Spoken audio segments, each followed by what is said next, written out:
We are the Gujarat Technological University. Since its inception over a decade ago, GTU has been empowering young and curating minds to realize their true potential. Over 4 lakh inspired students are enrolled with one of the premier academic universities in India. With more than 450 affiliated colleges in its fold operating across 5 zones of the state, GTU, the International Innovative University, your place to move forward.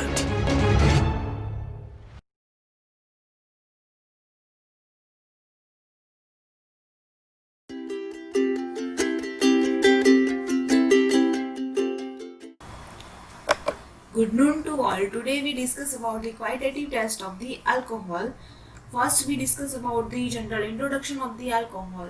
As we know, what is alcohol? The organic compound containing hydroxyl group are known as alcohol. Then general formula of the alcohol is a CnH2n plus 2O. Then alcohol having a good ability to form the hydrogen bond and lower member are the water soluble.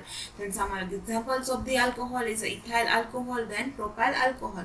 Ethyl alcohol IUPAC name was ethanol and propyl alcohol nu IUPAC name છે propanol.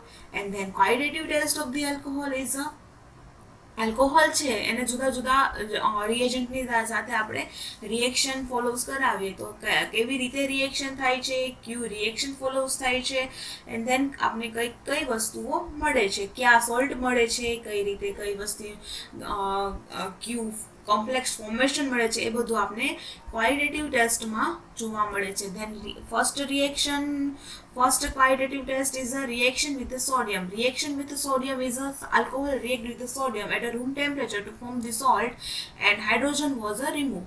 First ethanol છે એને તમે સોડિયમની સાથે reaction કરાવો છો તો તમને sodium ઇથોક્સાઇડ salt મળશે એન્ડ 1 હાઇડ્રોજન મોલેક્યુલ remove થાય છે. And then reactivity is alcohol towards the reaction with sodium. સોડિયમની સાથે આલ્કોહોલની રિએક્ટિવિટી કેવી હોય તો CH3 greater than 1 greater than 2 greater than 3. Then એસ્ટરિફિકેશનમાં શું થાય છે તો જનરલી એસ્ટરનું ફોર્મેશન થાય છે. Alcohol upon the reaction with carboxylic acid in the presence of the acid, any acid like H2SO4 HNO3 gives the ester. એટલે કે એસ્ટર એમાં directly એસ્ટરનું formation થઈ જાય છે. જે એસિડ તમે લો છો એઝ અ કેટાલાઇટિક એજન્ટ એમાં યુઝ થાય છે એની અંદર. એન્ડ ધેન એસ્ટરનું જેવું ફોર્મેશન થાય છે ત્યાં ફ્રૂટી ઓર્ડર એની અંદર એમાંથી ઓબ્ઝર્વ કરવામાં આવે છે. તેમાં રિએક્શન કેવી રીતે થાય છે? First we get the alcohol plus carboxylic acid and રિએક્શનમાં ક્યુ એસિડ લેવાનું છે તો H2SO4 એન્ડ એસ્ટરનું ફોર્મેશન થાય છે. ધેન સેરિક અમોનિયમ નાઇટ્રેટ છે તો alcohol upon the reaction with ceric ammonium nitrate solution develops the red precipitate. Alcohol and ceric ammonium નાઇટ્રેટનું તમે રિએક્શન કરાવશો તો એક મિક્સચર બનશે. મિક્સચરમાં કોમ્પ્લેક્સ જનરેટ થાય છે અને એ કોમ્પ્લેક્સનું રેડ પ્રેસિપિટેટ એમાંથી જનરેટ થાય છે. Then fourth one is action with the Grignard reagent. Alcohol react with the Grignard reagent forming a alkyl. Generally Grignard reagent means what?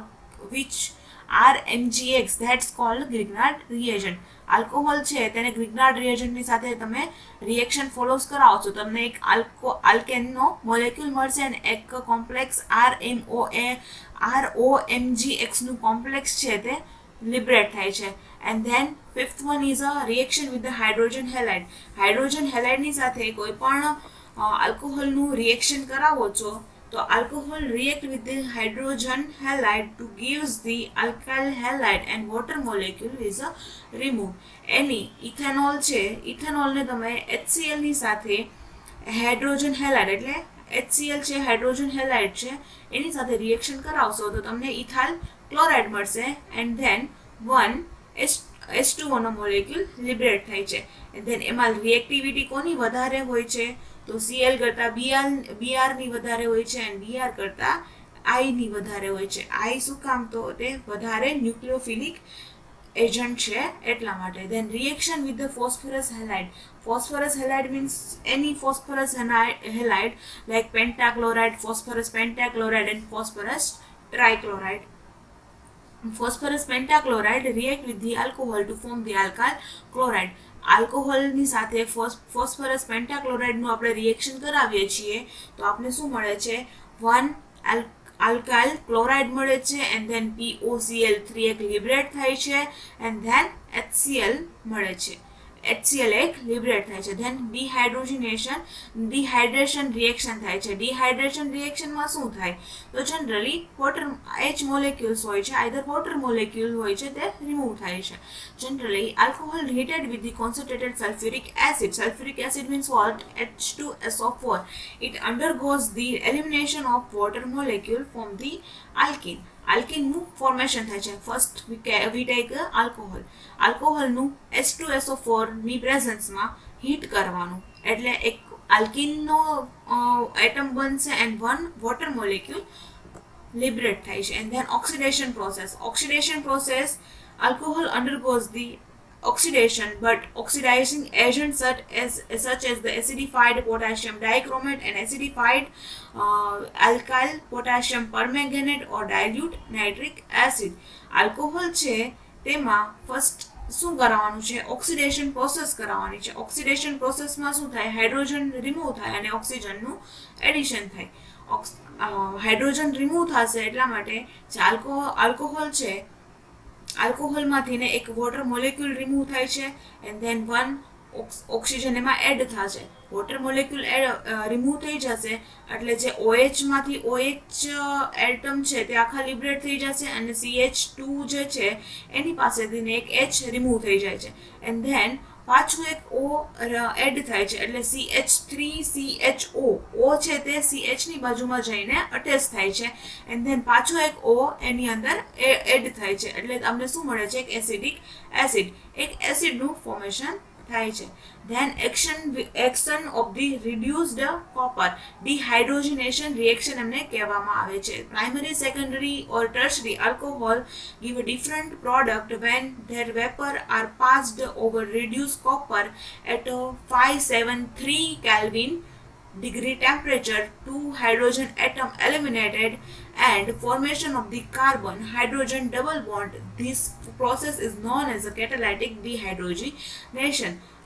Any alcohol ગમે તે હોય, પ્રાઇમરી હોય, સેકન્ડરી હોય, આઈધર ટર્શરી હોય, એને તમારે જે કોપર રિડ્યુસ વેપર છે એમાંથી ને પાસ કરાવવાનું છે એટ 573 ડિગ્રી કેલ્વિન ટેમ્પરેચર.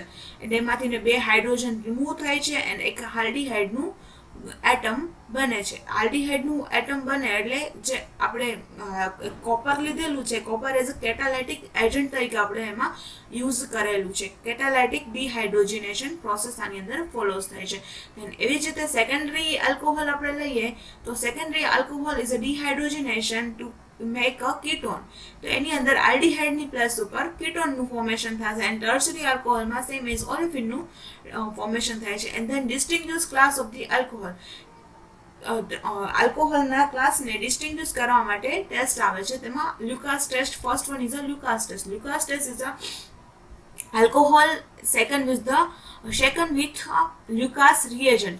જે આલ્કોહોલ છે એની અંદર લ્યુકાસ રિએજન્ટ તમે એડ કરો. લ્યુકાસ રિએજન્ટની અંદર ZnCl2 અને કોન્સન્ટ્રેટેડ HCl પ્રેઝન્ટ હોય છે. તો જેવું તમે લ્યુકાસ રિએજન્ટ આલ્કોહોલના મિક્સરની અંદર એડ કરો છો તો આઈધર ટર્શરી આલ્કોહોલ હશે તો ઇમિડિયેટલી ક્લુડીનેસ આવી જશે. લાઈક ક્લુડીનેસ એટલે હેઝીનેસ મિક્સર થઈ જશે. એન્ડ ધેન સેકન્ડરી આલ્કોહોલ હશે તો ટર્ન્સ ક્લુડી વિધિન 5 મિનિટ. સોલ્યુશન 5 મિનિટની અંદર હેઝીનેસ જેવું બનશે. ધેન પ્રાઇમરી આલ્કોહોલ હશે તો no cloudiness at a room temperature. Room temperature ઉપર કોઈ પણ જાતનું એમાં ડિફરન્સ આવશે નહીં. શું કામ? એમાં ક્યુ કોમ્પ્લેક્સ ફોર્મેશન થાય છે, આલ્કાઇલ હેલાઇડનું ફોર્મેશન થાય છે. કોની સાથે રિએક્શન કરવાનું હોય છે? Alcohol plus HCl in the present of ZnCl2 and we get the alkyl halide and one water molecule is removed. Then oxidation testમાં પણ આપણે ડિસ્ટિંગ્યુશ કરી શકીએ છીએ. then રિડ્યુસિંગ કોપર જે આપણે પહેલા ભણેલા કેટાલાઇટિક ડિહાઇડ્રોજનેશન જે ટેસ્ટ છે એમાં પણ આપણે ડિસ્ટિંગ્યુશ કરી શકીએ છીએ આલ્કોહોલને. Thank you to all.